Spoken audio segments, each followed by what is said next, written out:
Mclee, thank you so much for helping with my project. Could you say a little bit about yourself? Thank you, Nathan. My name is Mclee. I'm a graduate of CUNY Law School in New York as a public interest law school. And after that, I went into, let me give some context. So in my first year of law school, I was just a regular law student. I'm intrigued to space as everyone else is. But then I saw the unveiling of Spaceport America that year in 2011. And then my intrigue went from intrigue to passion. And after that, I ended up applying to Leiden University. So that's where I got my LLM in space law and policy.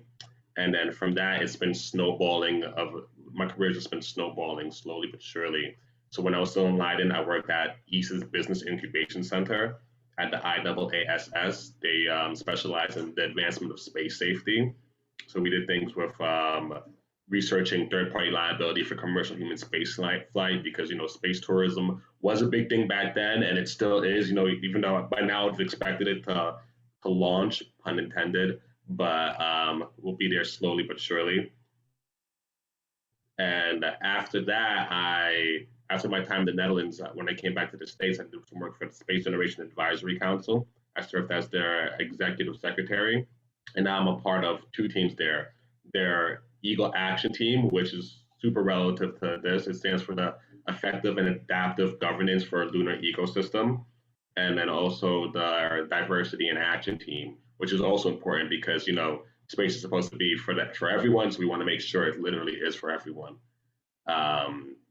So while I'm still doing work with that, I have my hats in many places in the space law and policy field. So I'm also doing work with the Moon Village Association, where I serve as the secretary for their Lunar and Economics Working Group. And I'm also director of international outreach and diversity for the Space Court Foundation. I'm sure I'm forgetting some things, but that's just pretty much where I'm at in a nutshell. I am not an engineer. Oh, you're also an engineer, you said.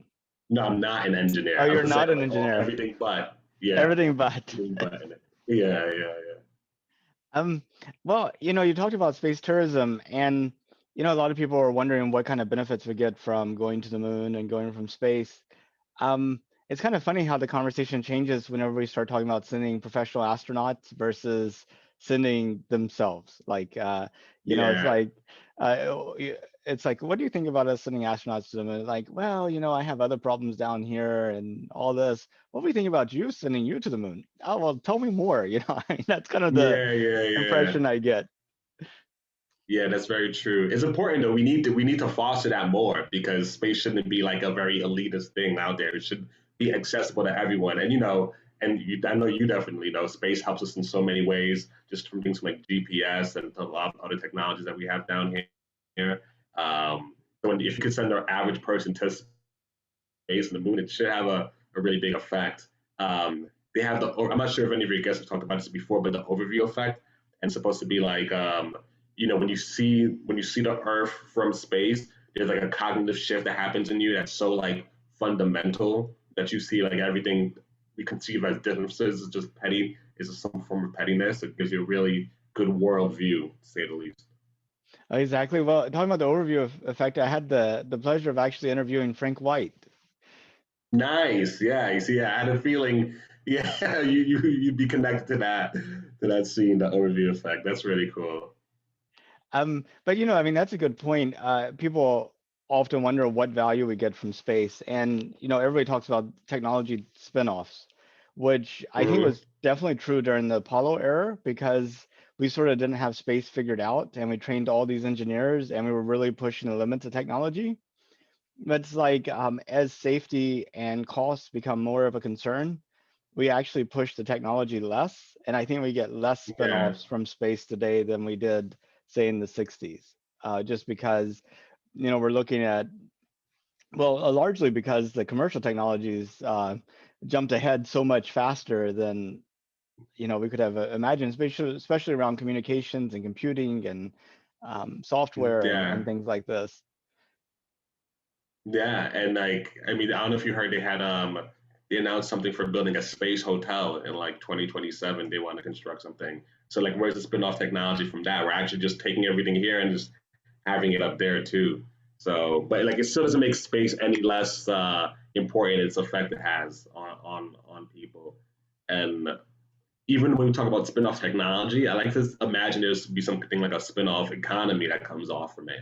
You know, like a direct connection between whatever resources we could find on the moon or on some asteroids that we could actually benefit on the planet. And I know, like, of course, people like the term trickle down economics is like a very dirty term, but it might actually be different when you think about it in space. Like it's literally trickling down from beyond our atmosphere. So who knows?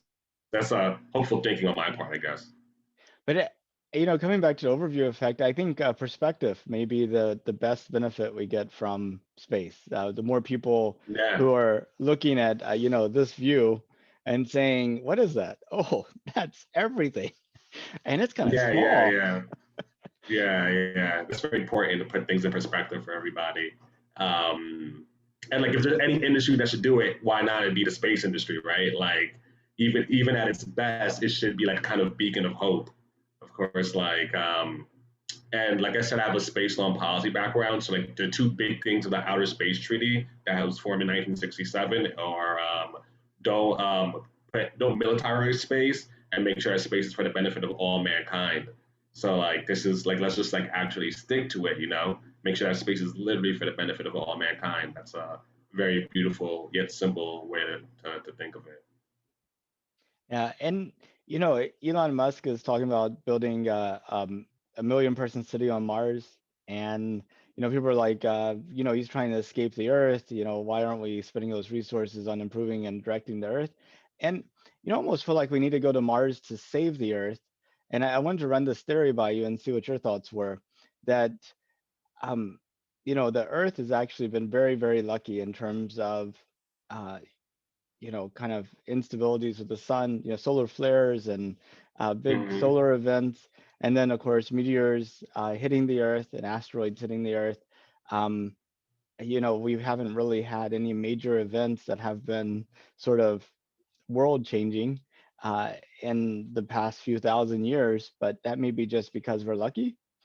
And I think, by us developing a city on Mars and having regular back and forth trips to Mars and people thinking more of the entire solar system, our awareness level in terms of what's going on that could affect the Earth and our ability to actually do effective things to protect the Earth kind of both go up significantly. And I was wondering what you thought about that. Yeah, I mean, knowledge is power, right? So like just based off that, being able to see that, like being based having a post on Mars or a city on Mars or on the moon will just give us, like you were saying, just better awareness of our neighborhood. And like, I mean, you made good points because we could it could just be by chance, like nothing's happened to us yet, like since the dinosaurs at least on that level.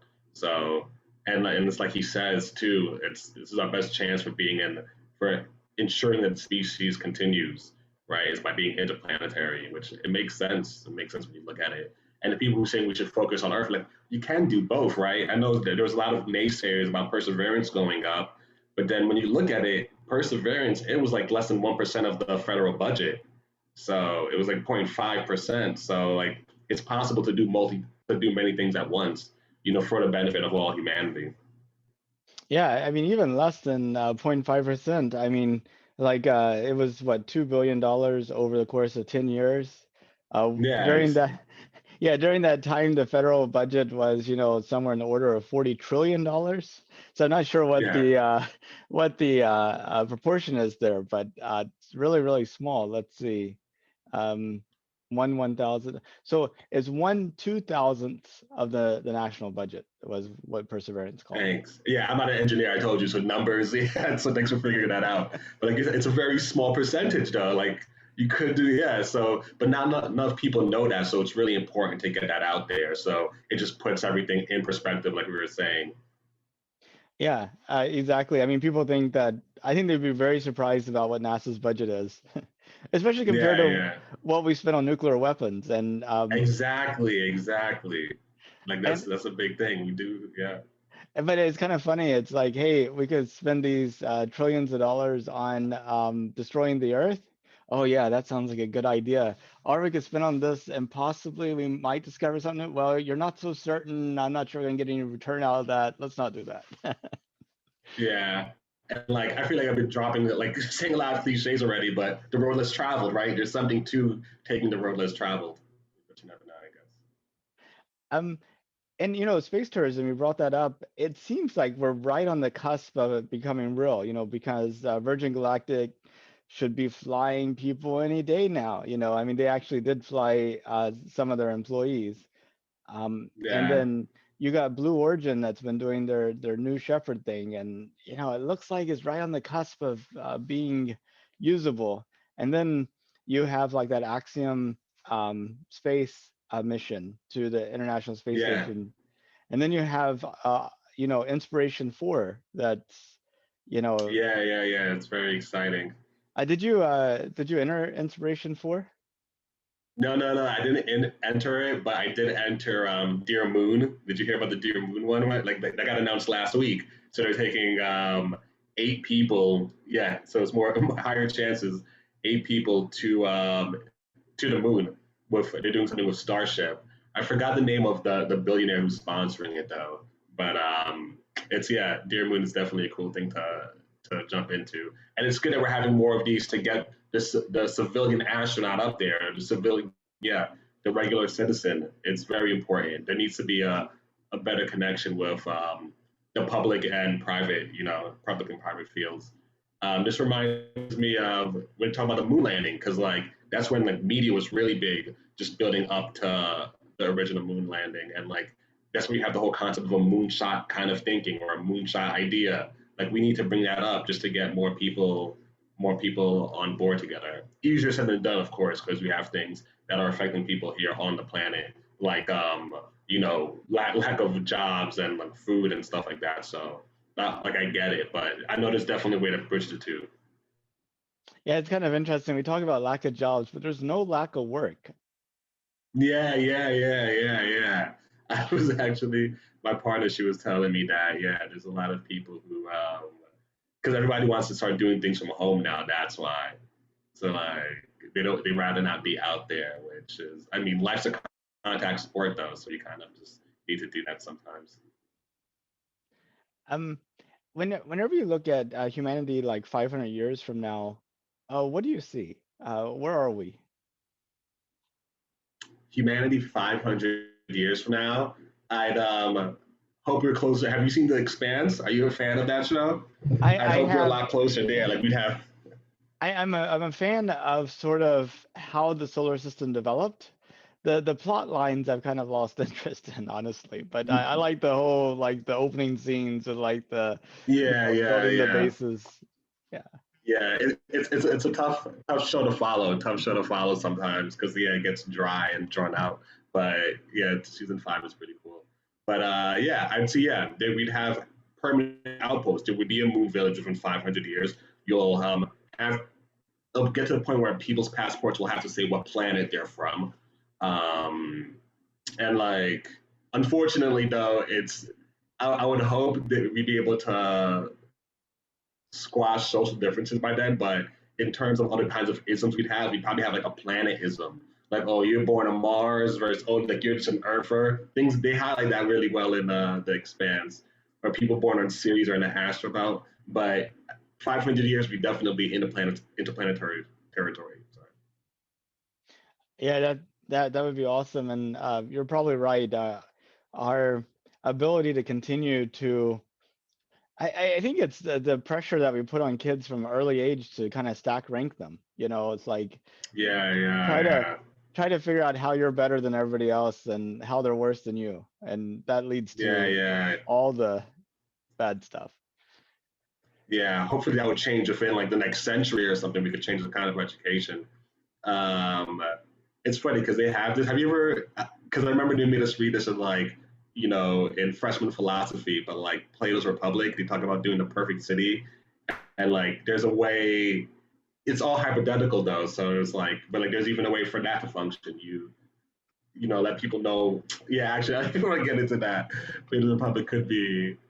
Yeah, it's very interesting though. Like you give people their positions from when they're from at birth though, but then like that spills into like kind of Anne Rand's anthem and stuff like that. So yeah, Our it's kind of the yeah. caste system are. Yeah, it becomes like a weird caste system. Yeah, yeah, yeah. But that's why, like in his republic, he keeps like pressing the point that this is only hypothetical. This is not meant to be used in real life scenarios.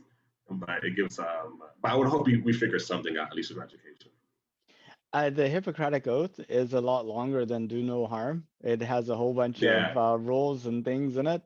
And I think if I remember right, one of them is that you're not supposed to teach your skills to anybody but like your family. You know, Oh. there's actually a part of about it, keeping that knowledge restricted. Yeah, yeah. We don't want that. We definitely don't want that in the future.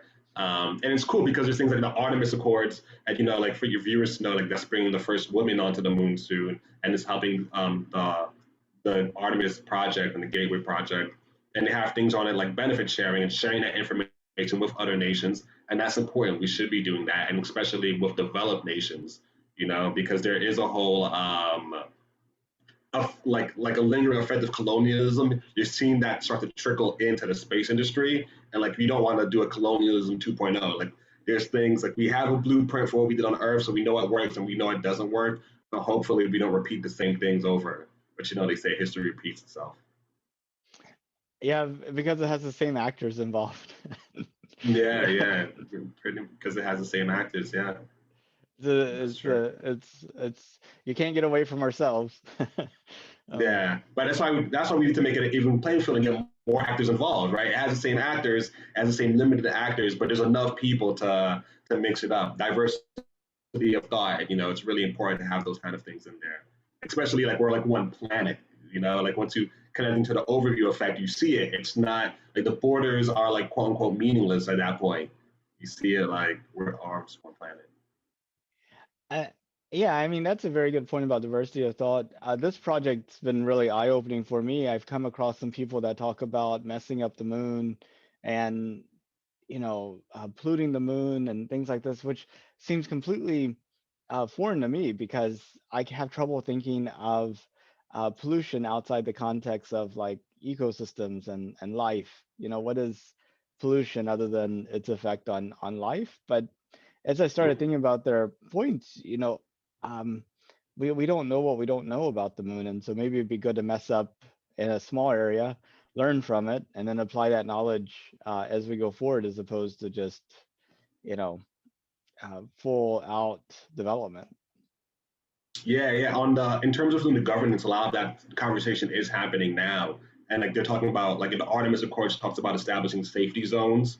So like so an actor will just they'll make a registration form and they're like, okay, so we have this area for us for our scientific purposes and whatever utilization we want to do for a certain amount of time, and then but like there's it's not fleshed out completely though, so you want to make sure it's not a keep out zone at the same time, but like the actor will be responsible for like their safety zone and what they do to it.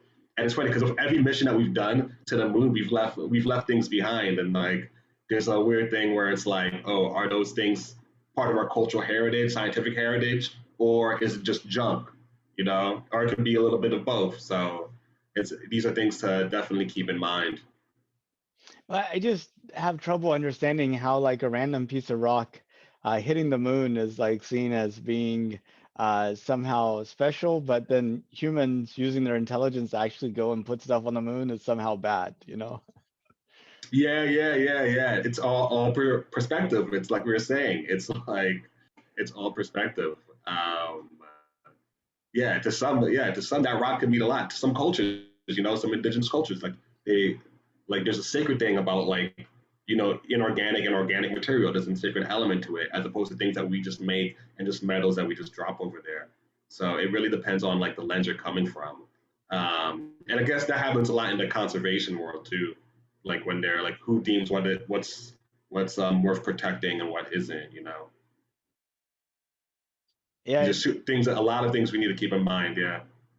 but I guess the issue is I have, or maybe we need to figure out is to what extent do you allow for those views to restrict you, and to what extent do you have to sort of say, I understand and I respect that view, but progress is more important.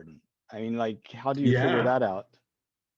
yeah, and that's why we need to have like there needs to be like and like I know a lot of people joke about the UN not having any teeth to it, but like you need some kind of forum where people could just discuss these things. And then like, but yeah, at the end of the day, it's like you want to go for progress. Um, you yeah, there's you don't want to put progress over everything though. You know, like there's certain things, intangible things that maybe it might not be able to trump, but we need to at least have this discussion out there though. And you want to make sure it's like equitable too, because there is a disparity between the way that some countries are going. And I don't know if any of your other interviews have talked about this, but like even like the language that we use when we describe going to space, like colonize Mars, colonize the moon. You don't want to get into that thing. Like maybe so we're migrating there instead. Um, but yeah, it's just about how we all frame it and we talk about it though. I mean, at the end of the day, we're taking people, processes, material from the Earth, and we're putting on Mars, and we intend to take over. So I'm not sure. I mean, I'm not Like take sure. over, like we said, take over, right? We intend to take over. Doesn't that imply we're taking it from somebody too? Like, right? Like, are we taking it over, or right? Like, there's in that language saying takeover. That's yeah, it's a loaded term almost. Yeah, but maybe an honest one. Yeah, no, honesty. I'm also a fan of honesty. Honesty over everything. Yeah, yeah. Well, like, yeah, we don't. But like, who are we taking it over from? Like, we're not taking it. Oh, we're not even taking it over from someone. But like that mentality is like it's embedded in us though. Especially Western civilization too. So there's definitely other ways to approach it, and like that's why it's important to have like a UN kind of organization. I guess we should just still use that UN and UNCOPUS for it, but to talk about these things, right? Because we don't want to. I don't know if you sort of thing about Starlink. They had like in the terms and conditions of Starlink, there was like some provision saying like it's all subject to the laws of SpaceX. For people are using this on different planets, and people are like, I mean, it was probably tongue in cheek, but like you can't really just make up laws just because you have all the money. You can't just make up laws on the moon like that. It still has to go through a multilateral process. Yeah, but it does kind of speak to the point that the laws and rules are made by the people that are actually there, as opposed to Yeah, people that are further away. yeah, yeah. No, that's true. That's true, and that's something we're probably gonna run into very soon. But like, what's some cool because it reminds me of like the work I'm doing with the Moon Village and with SJAC. Well, specifically with the Moon Village, we want to see if there's even a case, an economic case for going to the moon. Mars might be different. I don't know, like if Elon's like really trying to make it have our own. I mean, I guess eventually he wants to have our own economy there. But you got to see, like, is there an economic case for going to these places too? And like, and economics and law are so intertwined too. So if there's no case to it, like we probably don't even have to worry about making the laws up yet. I always like to think about Las Vegas. There's no economic case to go in the middle of the desert in Nevada, but the moment you have like a city there with like is like an entertainment hub, suddenly there's economic Yeah, case. So it's like that's true. you kind of have to go through this period of time where it's pure vision, pure loss, pure investment, pure hope, and then the Yeah, economics comes out on the back end. yeah, yeah. That's true. That's true. Um, for some reason that's reminding me of colonialism again. It's like manifest destiny. That whole thing, like you're pushing out to the west and then hoping your vision turns into profit somehow. But like profit should not be the motive. And at least when you hear Elon talk about the Mars, it doesn't seem like profit's the motive. So at least that's a good thing. But even for the moon, though, gotta see like is there's a lot of scientific reasons to be going to it, and it also doesn't seem like profit's the main motive there. But you do the Lunar X Prize and stuff, so who knows?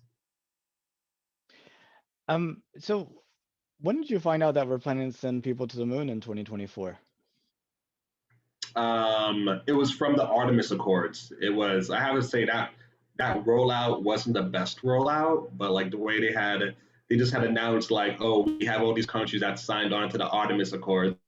But it's like, what's the Artemis Accords? They didn't release it out yet, and I think they really like they had announced like in May that they had these like 8 countries signed to it, 8 space agencies, and then that fall is when they were like, oh, okay, this is what the Artemis Accords actually is. So they should have told us before like Artemis was the sister of Apollo, and then they were going on that theme. But it was during the IACs when I found out about it, and I thought it was a really cool initiative for us to go back there. Um, most of the people that I've talked to who are not space people, I would say as high as 80%, did not know we were planning to go back to the moon. Um, do you think that's a problem? Do you think that needs to be addressed? What are your thoughts? Yeah, yeah, it's probably like I said, it was a and NASA's really good with their social media too. So this might have been just like a misstep, but like you could roll it out better, like take a cue from Hollywood. And I don't want to say Hollywood and NASA too much because they get conspiracy theorists in this, but like they have great. You put a little teaser trailer, and then you lead it up until the big thing. There's definitely a way to get more people involved in it and get people interested in it by letting them know what's happening. Yeah, more people should know that we're planning to go back to the moon. Especially Artemis is so cool, and we're putting the first woman on the moon. That's a really cool thing. Today's International Women's Day. Like they should be like if their social media team was really on point. I hope they're doing something with Artemis and today. I hope they're planning something. Oh, one challenge with kind of linking the first woman on the moon with the whole moon venture is what do you do after you've achieved that goal? People are like, okay, you landed the first woman, great, mission accomplished, let's go on. Yeah, that's where the whole moon. I think that's where the moon village comes. The whole concept of the moon village comes into play. Like now we have the first woman on the moon. Now let's make the first settlement on the moon or something, and or the first mini city on the moon. Like I think that would be the next step. Even when I said the word settlement, I'm like really actively trying to put away to change my language from like the colonization aspect of space. So I was like, is settlement one of those words? I might be overthinking it. I don't know. I think space is a violent place. The radiation, the vacuum, the struggle for survival. It's gonna be a challenge to live. Yeah, that's why it's important for us to have rules out there because you're right, space is a violent place, and we got to see, if it's worth like we have to see if there is a case, is there a business case of going to the moon and establishing something there because it's going to be tough. It won't be an easy thing for sure. Well, I think I know the answer to this last question. If it was because you applied for their moon, if it was safe and affordable, would you go to space? Yeah, yeah, for sure. And it'd have to be emphasis on the safe part too. Like, I applied for the moon because, like, how can I not do it as a space person? But I definitely want to make sure because Dear Moon, I think they're planning on doing Starship too. So, like, maybe like by Starship 20 or something. Once they get that up underway, I'll be down for that space trip. What about you? Would you be open for a space trip? I would be. The inspiration for thing kind of created a family situation. My wife says, if you win that, I'm not letting you go. I was like, Yeah, I was like, what do you mean you're not letting me go? Like, yeah. she's like, it's like the first time, like there's not an astronaut on it. It's like, I those know. Yeah, those are good points, but it's yeah. space. You might die. Yeah, exactly. I might Yeah, die here she has going a to the point. grocery store. You know. That's true. That's another point. Yeah. Yeah, unfortunately, we're not good at keeping scores. I think I lose regardless of how many points I make. That's funny.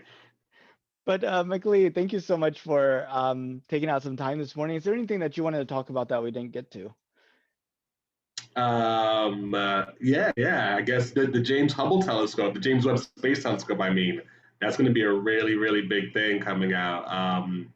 But I was talking to people last week about the name though. James Webb. He's a very problematic name in NASA. Like, while he did a lot of good things, he was responsible for the Lavender Scare, which a lot of people don't know, and that was a time in the 1950s where the government was they enacted really homophobic policies, and we want to make space inclusive for everybody. So we should maybe think of changing that name as somebody who inspires a lot, like everyone, like Clark Kent or something. Well, I think all this. speaks to that we're all imperfect beings. I mean, uh, That's true. if we kind of That's true. examine our lives, I'm sure there's reasons to exclude everybody. If we look deep and enough, and I just wonder, is there a way to sort of honor sort of part of a person and say, kind of highlight them, like I know Christopher Columbus is also a very controversial figure because I think he Mhm. um, was involved in some things. But on the other thing, he was also a visionary with respect to actually coming to the New World. So is there a Oh way yeah, to there's a sort way of to isolate have that both, piece? right? Yeah, Yeah, I mean, you don't want to isolate the good over the bad, and I don't want to make it seem like cancel culture because I'm not for cancel culture, but like these people are already like James Webb's already in history, so we're not saying to take away what he's done already. It's just like it's not cancel culture. It's change the name of the space telescope culture, right? It's like it's just something different, and even yeah, there's like a lot of problematic figures in history. I'm not saying cancel what they did because history will still remember that regardless of how we move on in the future. yeah, That's I the thing just about history. There's some things that are like in like etched in history. But you just look at something from our world today, like the idea of borders and dividing up the world between Yeah, nations. 100 years from yeah, now, people might be like, "Oh, he was a borderless. He believed in borders. He thought yeah. countries should be, That's you know, that there That's people true. should That's have a good point. passports. What kind of Yeah, so like that guy's a monster for thinking about believing in passports and borders. Yeah, I mean, I don't think it would be like that. I guess only time will tell things like that. But you want it's definitely you got want to favor inclusion more than not, and just always try to be on the right side of history, I guess, and people and human rights. we're constantly reinterpreting the history. It's very hard to stay on the right side for long. Yeah, yeah, that's the thing about history. That's the thing about history. It's like you say, it's written by the victors, but yeah, yeah. That's why I think inclusion should be more because like, you got to think about like we're human history, right? It's not like it's not just about being Western culture history or it's human history. Look at the bigger picture, not in and I guess it connects with the overview effect too, right? It just goes back to it, not like the differences between us, looking like in the similarities. I know those people thought we should have stayed on planet Earth. We can't possibly, honor That's their legacy. They yeah, didn't want to expand out. Yeah, but yeah, I know yeah, it's a challenge. It's it's difficult, but inclusions and I think even more than inclusions, respect. Um, just to yeah. Respect, yeah. just to say, I may not agree with you, but I value you as a person. That type of Mhm. sort of thought. That Yeah, and that's why I'm like not a fan of cancel culture and the whole kind like and it's weird because like the media has definitely like beat that term to the ground, so it doesn't even mean what it like meant originally. But like as long as you keep like inclusion and respect in the forefront, it should lead us to a better path, I guess, and like how to move better when it comes to things of this nature. Things that might be controversial. definitely. Well, Mclee, thank you so much. I hope you have a good rest of your day, and I look forward to interacting with you in Space Heroes and any other ways we might cross paths. Yes, yes, for sure. Thanks for the interview, Nathan. I really like the conversational style that we're able to have. I'll be following all your interviews too. I can't wait till 2024. And if you could send me some more people to interview, that'd be helpful too. Oh, for sure, for sure. Yeah, I'll definitely send you some people for sure. Awesome. Well, you have a good rest of your day. All right, have a great Monday. Bye. Bye.